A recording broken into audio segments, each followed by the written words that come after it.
It's the Undress Show. Yes, it's Wednesday night Undress, recorded in front of a semi-live audience at Conroy's Emporium, where you can catch anything your heart desires.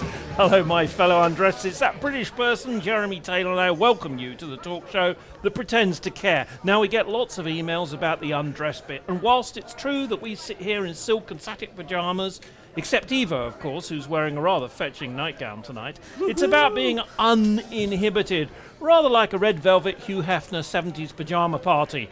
On our panel tonight, the Prince of European Dark Pheromones, Ivo Ivanov. Yes. Fresh from filming Apocalypse Now 7, Tyler Durden. How we doing? Oh, yes. And with her uniquely scary style of cool intelligence, sexiness, and sense of humor, Kathleen Taylor. Ooh. And taking time out from advising Morgan Freeman on being God, Dr. Orlando. What's up, people? Oh, yes. So let's get on, and with much unfeeling, unctuous intestinal fortitude, I have to ask, where is the owner of this current emporium, Mr. Conroy? Not to be seen? Okay, brilliant. I can tell you a secret. In the bathroom. He's cooking. I can tell you...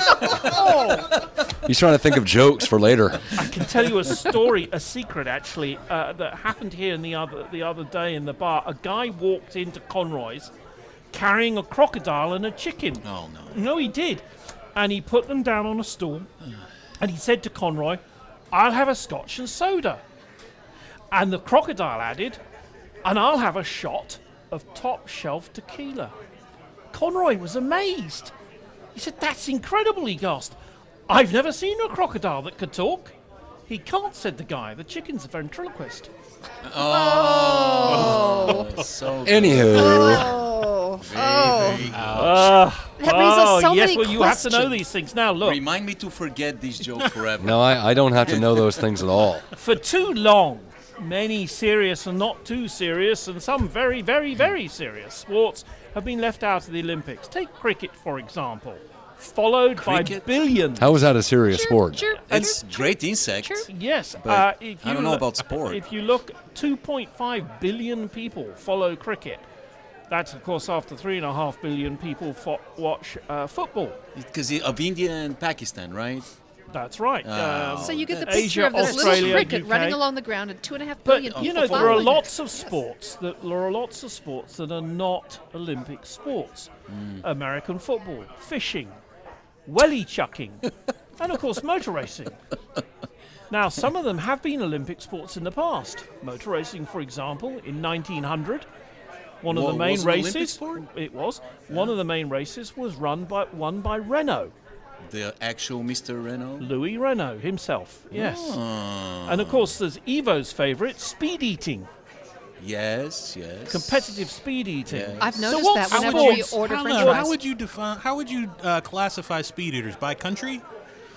You know, by the way, you might be joking, but I'm really serious about this. You're familiar with MLE, right? Yes. Major League Eating. Uh-huh. It's a serious sport. How is that a sport? That is a. Are you kidding me? Are you kidding me? That is. MLE is a huge sport. How dare you? This is the most ever- American of Not a sports. sport. Hold on. Have you ever heard Kobayashi? Is that his name? Takeri Kobayashi. Are you Kobayashi. kidding me? Have you ever heard him in an interview? Oh.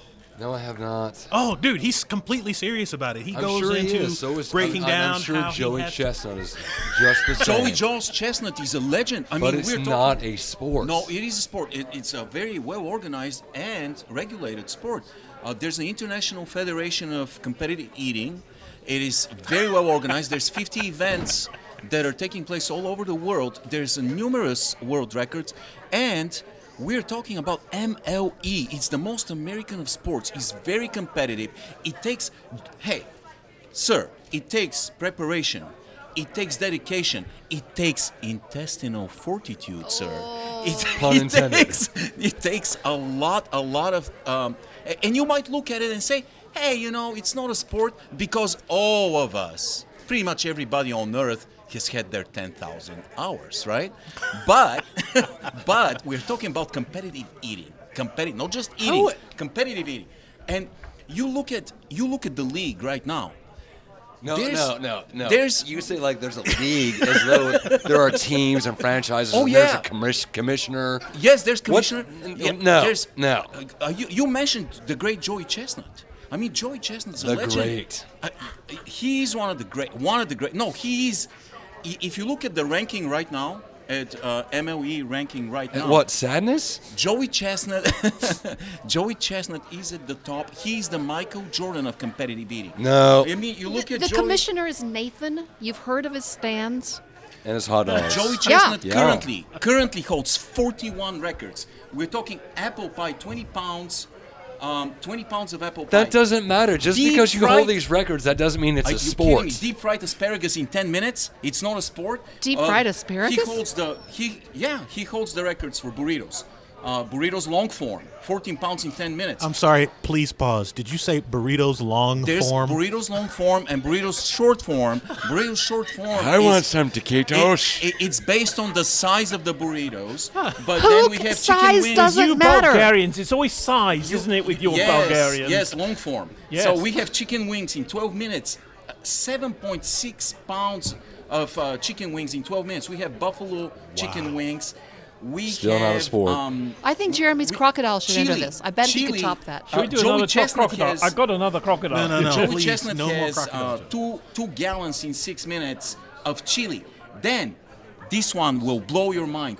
Hard-boiled eggs. Oh, God. 141. Josh Chestnut. 141 hard-boiled eggs in 8 minutes. 141. Takeri Kobayashi, the great Takeri Kobayashi, the inventor of the Kobayashi method. Kobayashi is. Oh, we you're all know the familiar with the method. Nathan. Yes. I do. You know, Louis, know. Oh, my about God. the Kobayashi method. This is What's wrong with America. But hey, Oh, my Takeri God. Kobayashi hails This from is what's wrong Kyoto, with Japan. Bulgaria. Is there a way that you get the sausage? There's the hot dog sausage, which is sort of like, say, an inch across, inch and a quarter across. How deep does he get it down his throat? Well, Why don't you demonstrate that for us? Okay, I will. Basically, you get the Kobayashi method involves because you in Nathan's the great tournament, Nathan's hot dog eating tournament on the 4th of July each year. This is the creme brulee Nathan de la does have creme something to do with brulee. it. And of you guys competitive thought eating. it was a Of joke. competitive eating. It's the creme brulee of the creme brulee of competitive eating. So. Do they eat creme brulee? Oh, yeah, I'd enter of that course. one. With But the sausage? You take the That Kobayashi wouldn't taste method. very good. You have to split the sausage and the bun in Ooh. two and dunk it into That's your water. ice water, doesn't Dunking the bun in the water makes it far easier to chew Jeremy and digest. loves to dunk his Now, buns in water. Everybody currently uses the Kobayashi method. What's really sad cool them down. is the decline of a great athlete like Kobayashi. Just Great like Kobe athlete, Bryant. my ass. I mean, just like Kobe Bryant, he's at the very end of his career, and you kind of watch with a sense of sadness his decline because he currently holds only 3 world records. Holy hell. Only 3 world records, and I can tell you, he has the rice bowl record, 20 pounds in 30 minutes. He has lobster rolls, 41 lobster rolls in 10 minutes, and he has, sadly, the cow brains, 57 cow brains. That's 18 pounds of cow brains in 18 pounds in 15 minutes. But you know what's really amazing is how many gold medals are we going to get as a country in if they make competitive eating Olympics? It's going to be overwhelming because this is the most American of American sports. We have the best athletes. Sure, the world record in mayonnaise is held by a Russian. But almost everything else is American. We actually have an athlete who was born in China that now she competes with an American passport. And This is the most how could fucked up somebody compete conversation with a I've had all passport? I week. think everybody at the table is a little Shocked. stupefied by the notion of a world record in mayonnaise. Can you elaborate a little bit? I believe it's four bowls of mayonnaise at I think it's something like 40 ounces of mayonnaise Great in day a in the very morning. very How short in the time. world do I you don't just know. keep I that know from that coming the straight world back up? the world record's name is Oleg Zhinovsky and he's from Russia. But the most amazing of athletes to me, it's not the great Barry Bertolletti. Wait, Bertolletti. He's got 33 records, and he's challenging Joey Chestnut all over the map. It is, guys, a lady, believe it or not. Sonia, the Black Widow Thomas. Sonia Thomas is amazing. Okay, listen to this. She's got Evo. She's 105 pounds. She weighs 105 pounds. She's slender. She was Rookie of the Year in 2003. She obliterated the world records. Listen to this. Baked beans, buffalo chicken tenders, cheesecake, cherry stone clams, chicken nuggets, chili cheese fries, crab cakes, crawfish, deep fried okra, fruit cake, Get some hamburgers, ice. He's overheating. jambalaya. 9 pounds Do you of need to go crawfish clean yourself jambalaya. off in the bathroom? Maine lobster, meatballs, mince pies, oysters, quesadillas, sweet potato casserole, toasted ravioli, turducken. She This is a woman. holds those records. Evo. Let's just look at not only just at speed eating but what about some other sports? Well, hang on. There was a documentary that's related to this. I remember a documentary on competitive drinking. I'll tell you, it's never It was going to called be an Beer Olympic Fest. sport because we have problems with chipmunking, and the judges can't. Evo, the Yes. ancient Greeks, they were all Yeah. in the decadence. I get it. Yeah. And I get it. But I can tell you there's a reason why their empire died. Yes, but Moving on. the judges will have problems with regulating chipmunking and dunking. Chipmunking, you know what chipmunking is, and Keep storing debris. it in your cheeks, right? It's when you stuff as much as you can towards the end of the competition. and I see All right, an Iron Maiden type thing. Okay. We're going to stop. We're going to talk about other sports. Yay, moderator. For example, cricket. Oh God! Let's talk about competitive Every eating. Yeah, let's go back to that eating thing. every Okay, Why can would we you do talk it? about cricket? No, don't mock. Let's- Don't mock. I Hold want on. to talk about We cricket. got a mock. 2.5 billion people follow cricket. I want to talk about cricket. The world record for deep fried crickets belongs to a Chinese competitive eater. No, I'm just kidding. Yeah. I'm just kidding. No, actually, Cricket- you're not. But there's cricket is good. some new sports coming into the Olympics this year. New old sports, that Like have for instance, maybe. golf, golf. table tennis, isn't it? Table tennis has been in for a while. been around for a Tennis while. is relatively new. But Baseball is not in, is it? they took baseball and softball out, and now we But now hear baseball that is coming back. it's coming back. Right. Yeah. But what about other ones? I mean, we Brits, we look at things like welly chucking. You're going to have to or define rolling welly cheese chucking. Is that down the throwing hill, that sort of Wellington thing. boots as far Yes, as you it's can? welly chucking. It's throwing a Wellington boot. And Okay. how far you can get it to go. Tug of war. Tug of war. Tug of war was an Olympic sport, believe it or not. I believe it. In 1900, it was an Olympic sport, and it apparently involves a lot of strategy and strength, and teamwork. As was motor racing. Yeah. 1900, motor racing was an Olympic Okay. Well, if sport. you can The- have bobsledding, you can have tug of war. Yeah, see, the problem with motor racing is I think you have to use your own power, your strength, to manipulate, to actually compete. Your muscles. Could we have pedal car racing? I guess, but then What again, about, we what have about some other horse- sports? Seriously, how about- curling, for instance? You wouldn't think that was going to be an Olympic sport, and yet it's one of the most popular Olympic How sports. about What about some darts? sports? Darts is Darts? a very popular very And big. sport. it's a How popular about sport. It takes a frisbee great deal golf? of skill. And then, if you use the argument that you can't use yes, Frisbee golf. frisbee golf is extremely popular. Yeah. Extremely popular. But if you use the argument you can't use machinery, then how do you What about explain ultimate? target shooting? Shooting, Sailing. sailing, exactly. Bobsailing. So yeah, bobsledding, you use your power initially to generate momentum, right? So you can say, hey, it's not all equipment based, but yeah, you're But right. I know of some team games that would be terrific. Like what? Elephant polo. Okay. Polo Or- isn't an Olympic sport, is it? Or a variation on that, bulldozer polo, How- where you actually use bulldozers to push an iron iron wrecking ball around. It's been done. Okay, so far the lovely Kathleen has come up with an idea. Evo has come up with 3 or 4. I have, and you have not yet, Dr. Orlando. Yeah, Tyler I really- Durden has. Really, the only thing that I walked into this place thinking about as far as sports, you just told me is it's going to become another Olympic sport, and that was golf. Wait, I have a good one for you guys. Actually, I got one even better. Yeah. What about billiards? Billiards is considered in 2020 to be an exhibition sport, and that's a great sport. You're right. But I have Like a you one. said, people from all countries. Which is different to billiards. Yeah, it's snooker. Yeah, but I have one for you guys. and listen, you will explode on this. E-games. E-games are going to be Olympic sport. What's an e-game? They will be Olympic sport. Gaming will become an Olympic sport. Trust me, eventually they might design specific games, but there is athleticism involved. In fact, coordination, dexterity, brains, mental acuity, speed.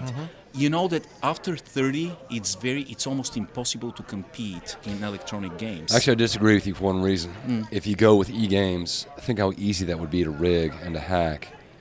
There's no versus. I don't think that's No necessarily a regulation. disqualification. You can hack the existing games. That's the whole. You can, notion but of- it takes much more effort versus. I'm gonna say Like, no. I can't take a shot put and then add some kind of counterbalance to it or anything like that. If it's completely controlled by an Olympic committee, if the games are Yeah, because they're actually- so honest. Yeah, sure. But if they're completely has a on top point. of it, if they have designed the games to fit the competition, to equalize everything, there's 4 games that are being considered, believe it or not, and suggested by Time magazine. Call of Duty, Dota 2, League of Legends, Never played that one. and I don't know what the other one is, but Dota 2 is apparently team-oriented, and it's kind of an elimination game. Yeah. And there's apparently League of Legends is more entertaining to watch, is extremely entertaining to watch on a big screen. How Now, about Facebooking? Facebooking, texting could become a sport. Yeah, Think about right. texting I know and some and champion coding. texters. But when we're talking about 21st century, 22nd century, the future of Olympics, we gotta seriously look at electronic games. In South Korea, as you know, the top gamers cannot walk on the streets Right. because They're the they're mobbed. celebrities, yeah. They're huge. They make 7 figures easily. The top like 20. They broadcast electronic games on giant monitors on city squares. It's the biggest league in. And e-gaming number is a 2, competitive spectator eating. sport in that you get on and you just observe somebody else knocking out the bad guys and zapping people. Well, like right now, or I shouldn't say right now, recently PewDiePie was the biggest sensation on YouTube. So it's definitely got a market, and I think it would definitely have appeal. I'm just interested to see how that would break up into an international competition.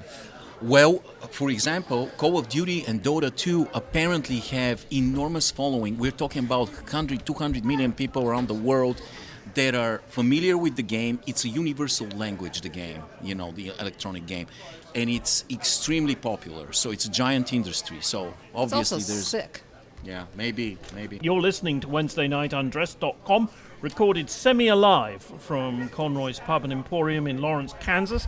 And my next subject that I want the panel to consider, and this in fact is a Reuters story. This is a real, genuine, from Reuters, how to hack a sex toy. How to hack a sex toy. It's not just computers and Into mobile pieces? phones that are vulnerable to cyber attack, according to software firm Trend Micro. As more devices are hooked up to the internet, it could be anything from medical equipment to industrial machinery and even sex toys. To illustrate the point, Trend Micro's spokesman, Udo Schneider, surprised journalists at a news conference this week by placing a large neon pink vibrator on the desk in front of him, and then bringing it to life by typing out a few lines of code on his laptop. The message was sobering. As the number of smart interactive devices connected to the internet explodes, concern is mounting about insufficient safeguards and a lack of consumer and employee awareness. In 2014, a German steel mill suffered massive damage following a cyber attack on the plant's network, and in recent weeks, several German and American hospitals have come under attack from ransomware, a virus that encrypts data on infected machines and demands that users pay an electronic key to unlock it. The German government got its own wake-up call last year when hackers attacked the lower house of their parliament, forcing it to shut down the system for several days. If someone decided to start shooting with a pistol from the top of the Reichstag, security guards would be all over them. But when data is siphoned off for months, no one bats an eyelid. Germans are vigilant about data protection because of their experience of state surveillance by the Stasi secret police in East Germany and the Gestapo under the Nazis. Does more attention need to be paid to data security and security generally? Americans still complain about TSA pat-downs and cameras watching them. Well, this is a very timely topic, especially considering the recent success of the movie Ex Machina. I don't know if you guys watched the movie Ex Machina. It was very interesting, and I believe that it's not too far. We're not that far away from developing. Basically, we're looking at a giant industry that's going to emerge very, very soon. The sex toy industry, and it's not going to be just vibrators and silly stuff. It's going to be actual animatronics, and eventually, as we're moving closer and closer down, further and further down the nanoscale, and building more and more intricate computers, we're going to look at some sex toys that are indistinguishable from human beings. Eventually, hackable sex toys means basically hacking human being lookalikes, and I'm looking at at some point. It's crazy, but there's going to be like sex toy industrial complex. It's going to be a very, very interesting future. Some people might actually say that that's already here. I mean, if you think about it, at least for most of my life, technology has been defined by pornography, if not, outright sex toys. So, I would hazard to say that what you described is a definite possibility, but tying it back into what I think Jeremy's point is, like, how scary is that? If sex toys become so ubiquitous that they are everywhere, and people have the ability to hack into them and have them do things other than what their owners have bought them for, you could literally be talking about assassin sex toys. That is a great name for a rock band. Assassin Sex Toys. Assassin Sex Toys. AST. That's a great name for a rock band. Oh God! But your I point would is like that to we're point actually out talking that, about robots. My thought in this was about awareness of things like PIN codes, PIN numbers. You Americans have only just started using cards with chips. In fact, Do you mean fries? No, I mean chips. Oh, okay. And still many of the big stores are not using the chip reader yet. Whereas the Europeans have been into security forever, but Americans just don't they just don't seem to like security. What is it with the Americans? They want it with everybody else, but not themselves. Well, you bring up a good point, because the bigger issue is indeed the ability of security and protection, but Americans are so lazy. I was thinking self-absorbed, but okay. We like having our own privacy, and we don't like things like the TSA, like the Patriot Act, what have you. And so it's, for this culture, it's a very slippery slope. So my thought is that it basically is that self-absorption thing, laziness thing. The notion of privacy is one of those core American ideals. If you look at things like the stories from the Pecos Bill, what are those stories called? The tall tales that sort of are the prototypical, or not prototypical, parody almost of American ideals. Pecos Bill, how like in the origin of Pecos Bill, his father sees the smoke rising from a fire and says, "Neighbors are getting too close. We have to move out west." That was really kind of one of the things that Americans, at least some time ago, prided themselves on, the notion of this land is my land and not your land. And so... Well, look at just what happened in Oregon not too long ago. That's exactly what you're talking about. Exactly, yeah. The crazy guys that decided to take over a flower shop. They took a ranger station. Yeah. Or a flower shop. Ranger station, flower shop. Same. Same thing. But Middle of nowhere. Who cares? Yeah, we are moving dangerously away from the topic of self-aware sex toys. You know, I can't Okay. stop. So what happens when we get to this point? Sex toys who begin competitively eating. Then what happens, That's cool. I can't get out of my Then head. your dream becomes reality. I know. I can't get out of my head this. So like, I mean, I take a quick show of hands amongst you. Who here has a sex toy? Do you mean a wife? yeah. I've got some All you toys in liars. the house, but- That's like So- asking people whether they talk to themselves in the car. But the thing is, you don't need sex toys anymore, honestly, because if you think about it, the internet just has everything available right there. I mean, that's why you see things like Playboy, the Hold on. magazine. Jeremy's and- old. You have to explain it to him. No, he gets it. He's smart enough. What? But this is why you have things like Playboy cutting out pictures But- of nude women because they can't compete with the internet because everything is Nothing's right happening. there. But you I'm look. clicking my fingers and But no, nothing's we're happening. talking. I mean, can you imagine though a future with sex toy awareness? Like, and I can't get out of my head this like army of invading giant vibrators We have surrounding the White House, surrounding the White House. To your wife. like dildo drones. It's like Doctor Who's gone wrong. This is the most sophomoric episode and of the show movie ever. and the movie instead of the That's a movie very would good be point. We have a very good point made by one lady member of our audience that dildos don't vibrate. They're completely different things. oh, I see. Different toy. Well, then we have So suck on that. No Yeah. pun No, intended. I didn't say that the dildos vibrate. I said dildo drones and giant vibrators. So we're talking about two different kind of invaders. Different phalanxes of and the it- same army. And the title of the movie would be, instead of the invasion of the body snatchers, would be just invasion of the body. Yes. Evo, take Okay, your dildos seriously. and shove them. Seriously, back to the whole notion of security, though. Like, right now, in this country, everybody in the country essentially has the ability to use two-factor authentication for every transaction that's made over the internet. Meaning, not only do you have to put in a password, but the company that you're dealing with will send a code to your phone that you also have to put in to verify that it's you before you make any purchase, before you pay your taxes online. You can set up your bank account to do this all the time. I don't know, maybe 5 technology professionals in my life that actually use two-factor authentication for their everyday transactions. Haven't we just got to get used to the idea that no matter how many levels, how many factors of identification we get, they are going to be able to be hacked.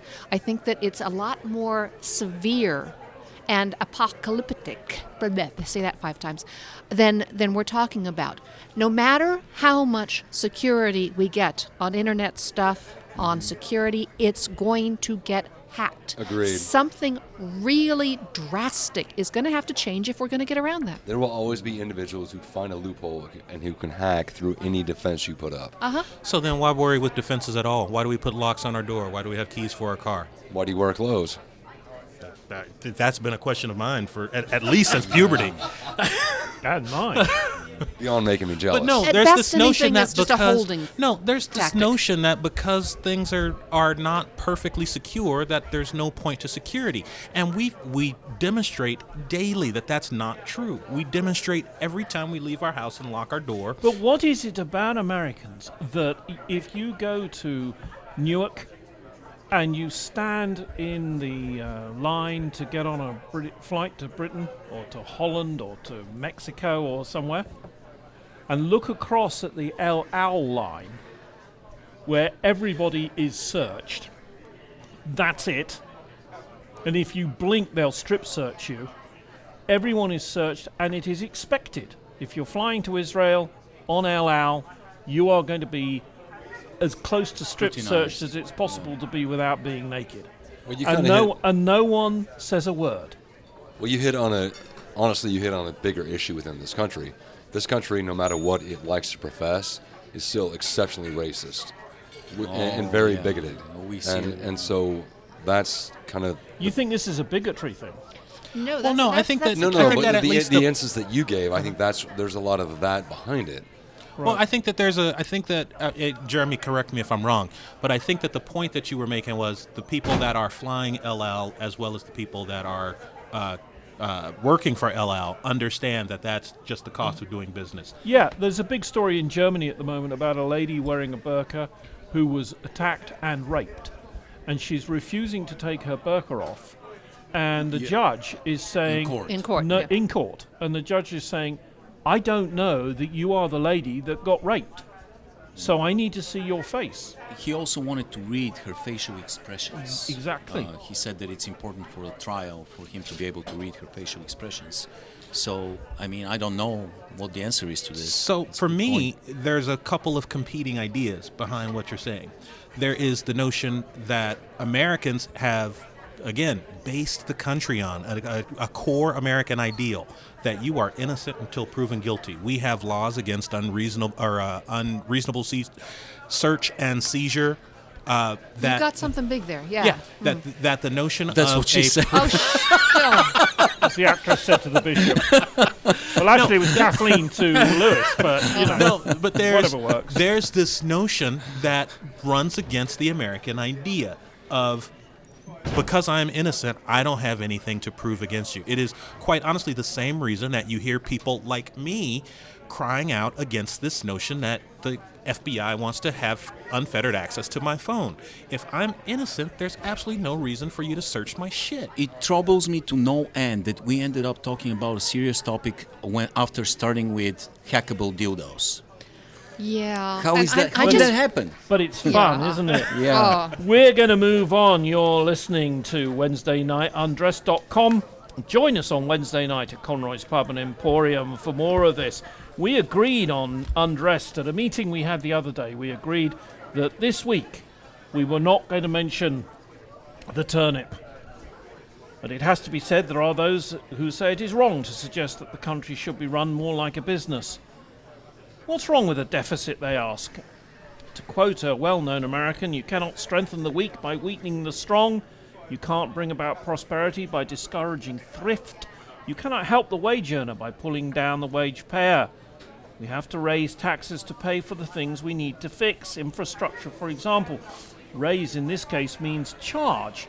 So if the panel had the ear of the new president, what would you suggest?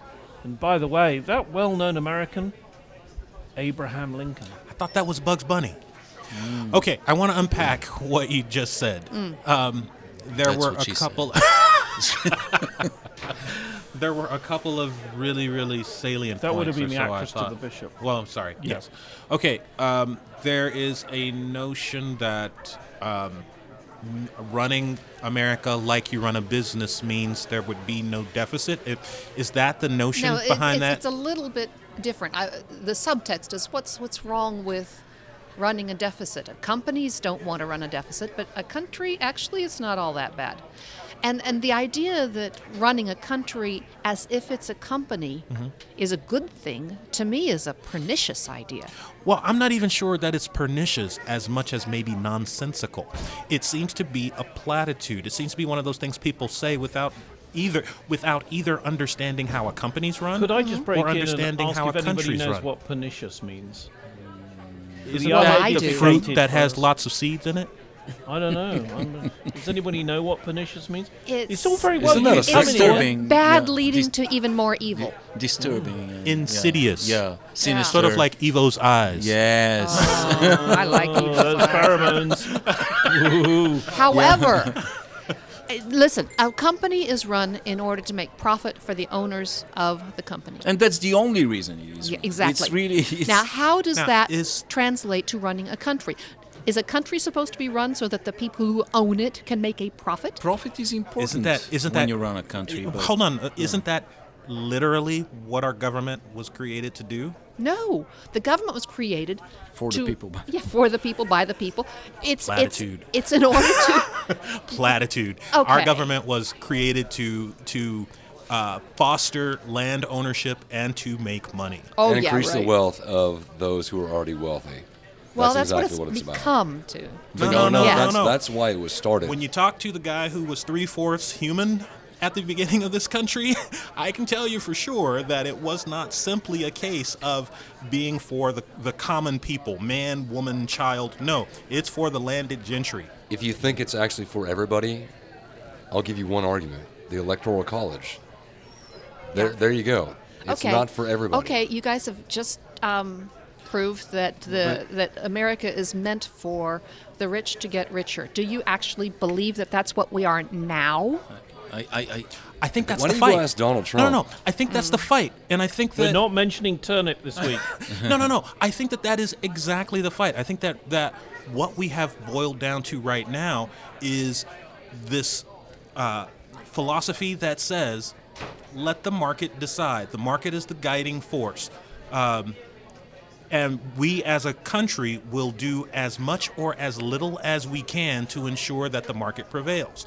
And there's an alternate philosophy that says, as a country, it is our duty to provide for the welfare of our citizenry. And part of that is letting the market do its thing until the market becomes detrimental to Well, the that's folks in the country. governing markets. That's not the job of a company. If you want this company to be run like one large Walmart, we're going to have a whole heck of a lot of poor people who don't have enough wages to live on, selling crap to each other for the enrichment of just a very few people. Yeah, but I have to agree with Kath on some level that you can't completely run a country like a company, because basically the company is not going to take care of the infrastructure that doesn't support its ultimate goal, the product and the profit, and so if you run the country as a company, you will probably not be interested in education at all,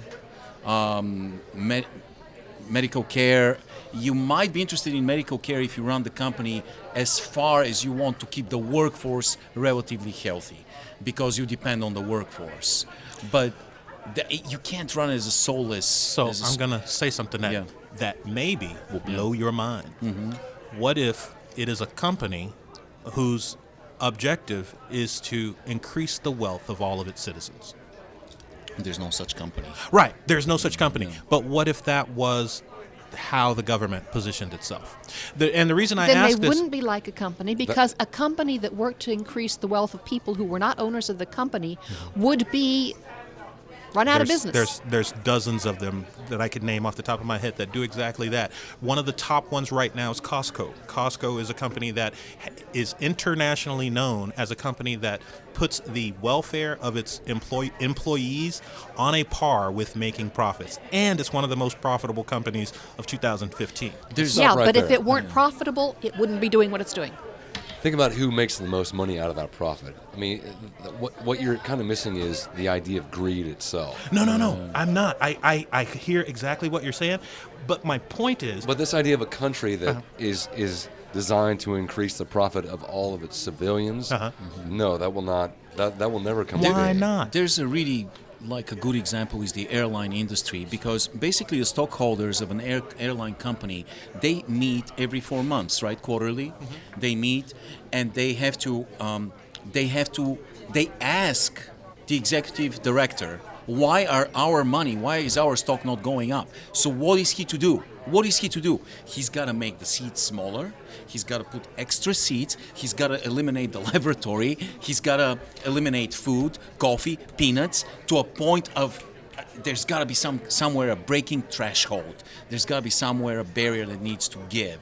I feel on like the other I'm John hand, Lennon right now. I feel like I'm asking you guys to imagine there's no borders. But think about what Ivo's saying, because he's absolutely correct. That's what airlines have been doing. But you and me are consumers. As a consumer, does that not just infuriate you? I hate getting on planes now because of the things he just mentioned. But that's the nature of business. You guys are in. It is the nature of business, because it's not about me, the as consumer. a moderator, to throw one at you. There is a big difference between running a successful company and running a successful non-profit. What is the difference between a non-profit and a company, other than the word profit? There is none. They measure part of their success as how much improvement they've made in the welfare of the people who have nothing to do with their company. The board of They the can't if they can't do it without making a profit. If they can't do it without making enough money to go back into the company. Sure, they It have to doesn't make matter. it, but They they have to also make it. measure But the good they is do. running a country not like just running an enormous non-profit? You know what is a better example? There's a company that I want to bring up, and it's called Green Bay Packers. Green Bay Packers is a football team, but it's a company. It's a All corporation. of the NFL teams are companies. Yeah. Yes, but this one is different. This Why? one is different because the people can own shares in this company. Yeah, it's owned by the citizens I own 5 of the shares city. in them. Yeah, Yeah, I know exactly what you're talking It's about. owned by when they have a board meeting. Did you it's declare that 200,000. before you came on the radio? 'Cause, you know, we have to declare things like that before No, I was declare an strip searched, interest. and then I had to show my Okay, papers. so- When they have a shareholder meeting, it's 250,000 people. They have a shareholder meeting. So can you run the entire country where every citizen has a share of the country, and as the Why country not? gets wealthier, every citizen gets wealthier, everybody has a share? Why not? It's complicated. Green Bay Packers is the only team in the NFL that does that, and they're very successful. Mind you, they're very successful. Again, But it's a why great not? model. It's a great model. It's a good question. This is my point. It's a good rhetorical question, something for our listeners to think about and for us to think about. Okay. Lewis, what you're saying is true democracy. Think about it. Think about it. If you had the chance to have a shareholders meeting of every citizen and vote, no. Think about it. If we can make choices It's Bernie on Sanders. this company, that's what you're talking about. No, is that's not true what I'm talking direct about. democracy. Is Colonel Sanders? I'm saying that What's Colonel Sanders got to do that with this? true the democracy, burn. that as you just described it, is for sure one possibility. But I'm saying that the government. But that's that a shareholders meeting of everybody. No. I'm not disagreeing with you, except to say that is not that is the only possibility. I'm saying that if our government had our interests at heart, that same philosophy would work with the government that we have right now. And the question that I feel like we need to be asking ourselves is, why doesn't our government have that philosophy right now? Party politics. Okay, good answer, good off the cuff answer. But then, where do we go and how do we fix it? Competitive Canada. eating. You're listening to WednesdayNightUndressed.com, recorded semi-alive at Conroy's Pub and Emporium in Lawrence, Kansas. Look, let's have something a bit easier to deal with. What is the one worst thing that you got from your parents? And then follow that with, what is the one best thing that you got from your parents? And you can't do best until you've done worst. Who wants to go first on our panel? I'll go first. All right, you go first. It's actually the same Tyler thing. is going to go first. It's the What same is the thing. worst thing that you got? No, No, you no, know, no, you it listen can to be me. the same thing. All Look here, right. moderator. Here's the thing. The worst thing that I got from my parents was the behavior that they learned from their parents and they passed on to me. Right. It was negative in my growth. However, I would argue that's also the best thing because it allowed me to kind of work through that and grow and be a better person, and it made me who I am today, who I'm exceptionally proud of. So I would say the worst and the best is one and the same. See, I was actually going to say something strikingly similar. For me, You knew Tyler's parents? oh boy, did I. I was actually going to say that for me, the worst thing that I got from my parents is this notion of predetermination of the universe, that some things cannot be fixed and cannot be changed. It causes me, I think maybe because of the relationship that I had with my parents, to just sort of expect or understand that certain things are going to work themselves out because it's kind of predetermined that way. On the other hand, one of the things that I find to be the strongest thing that my parents gave to me, the most positive thing that my parents gave to me, is this fierce conviction to fix a wrong. If there's something that's going wrong and it's in your power to change it, it is your duty to make it right. And I think that that's really kind of the best thing that I got from my parents. Could I go next? Yeah. Because my best and worst thing are the same, and I got it from my parents, but it's sort of a little bit different. It's mostly from my mother, and it's the actual size of my boobs. Woohoo! Now I haven't actually leant over this table frequently for you guys, but if I did, you'd probably faint. Well, can we Okay. just see whether Lewis would faint? Wait, is somebody going to hack those boobs later? Can you hack boobs? I don't know. We're technical department. Can you hack boobs? I got thumbs Possibly. up. Yes, we're getting thumbs up from our two. It can be very impressive in the right circumstances, but it's a pain in the back. Ah, Oh, very good. man. Play on words. Good, good. Yes. Well done. Oh, yeah. Well Yeah, it's- done. Have done that. It's the best thing ever. Yeah, we're getting word from the audience that I really need to do the reduction I have thing. to say, in Kathleen's defense, when we first got together, we were talking about this, and she said, you have no idea, as a man, what it's like. And we happened to be a nice sunny day in the middle of a town where we lived in England, and she said, I said, Jen. yeah, you know, yeah, it's and, you know, men, it's cool, you know. And she said, right. She said in her certain emphatic way, and she put a T-shirt on with nothing on underneath it, right? And we walked down to the shops, walked downtown, and there were fucking trucks driving off the road. I remember one in particular, a lorry. What do you call it? A truck, right? And these guys couldn't keep the freaking thing in the right place, you know? Or we've been at dinner parties. I remember one famous dinner party where a judge was sitting next to Kathleen. Oh, I wore over that crossover. Green thing, thing, and a judge was sitting there, and his wife was sitting next to me, and Kath would say something, and he started talking, looking at her eyes, and he went, but then,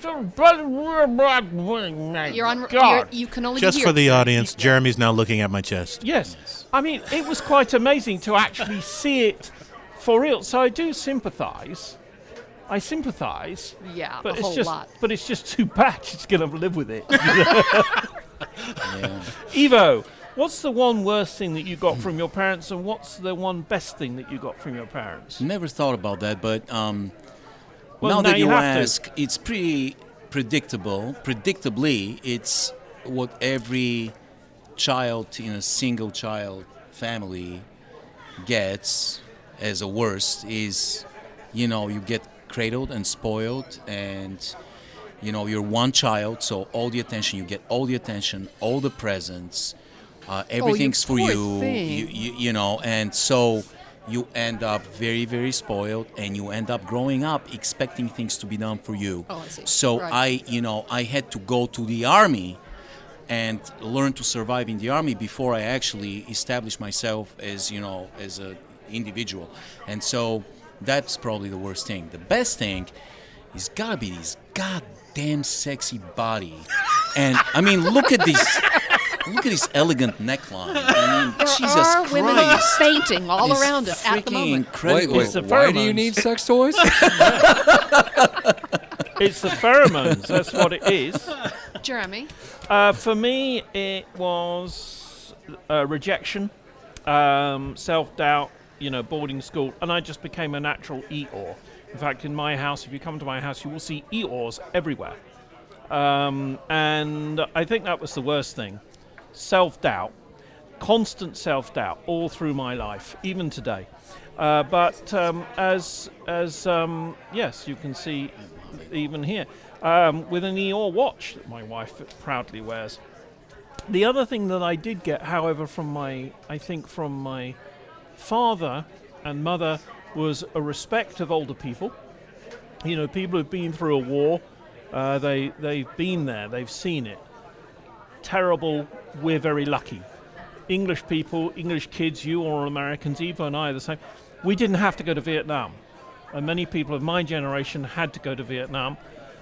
The good thing is, another good thing is, an entertainer. I love talking with people. So I'm very lucky. And I want to give you this last thought. It's a serious thought. It's a serious part of our show. And we come to it every week. We turn to Dr. Orlando for the word. Dr. Orlando? Brothers and sisters, we are gathered here today Hallelujah. to learn a new word. Our word this week, autolycan. Wow. Autolycan. That is spelled Autolycan. Backwards, it's Nakalatua. It's Hawaiian. Autolycan. Now, I have the 3 typical guesses for you guys. Okay. Number 1 Autolycan. is an adjective meaning thievery or trickery. Number 2 is a noun meaning lone wolf. And number 3 is a noun describing a self-playing stringed instrument. I get 2 from a few panel Yeah, I'm members. going 2 on that. 2. You're 3. going what? Number 2. 3. With the Number 2. lone. It's so tempting. It's too easy to be the lone wolf. It's Yeah. too obvious. It might be too obvious. You know. I'm going for 3. Anyone else doing a 3? No, you're all doing Right. 2. Self-playing 3. stringed musical instrument, huh? Yeah, you're always saying lone wolf. I'm going. So let's say the word again. Autolycan. Are you sure it's not Autolycan. Autolycan? When I looked at it, that's immediately what I saw. Autolycan.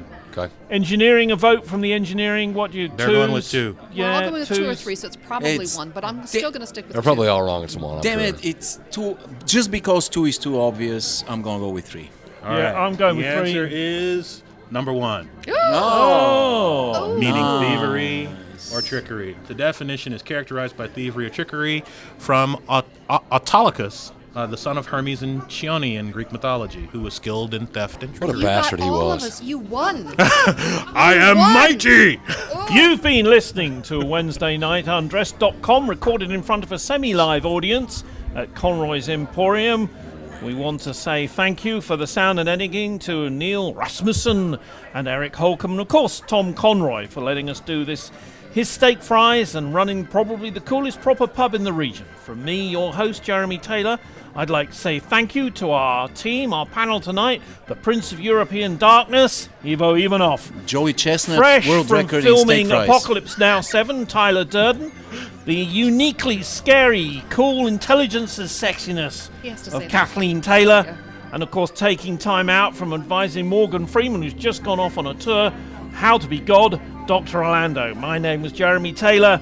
I'd like to say you were naughty, but we'll see you next time. Woo!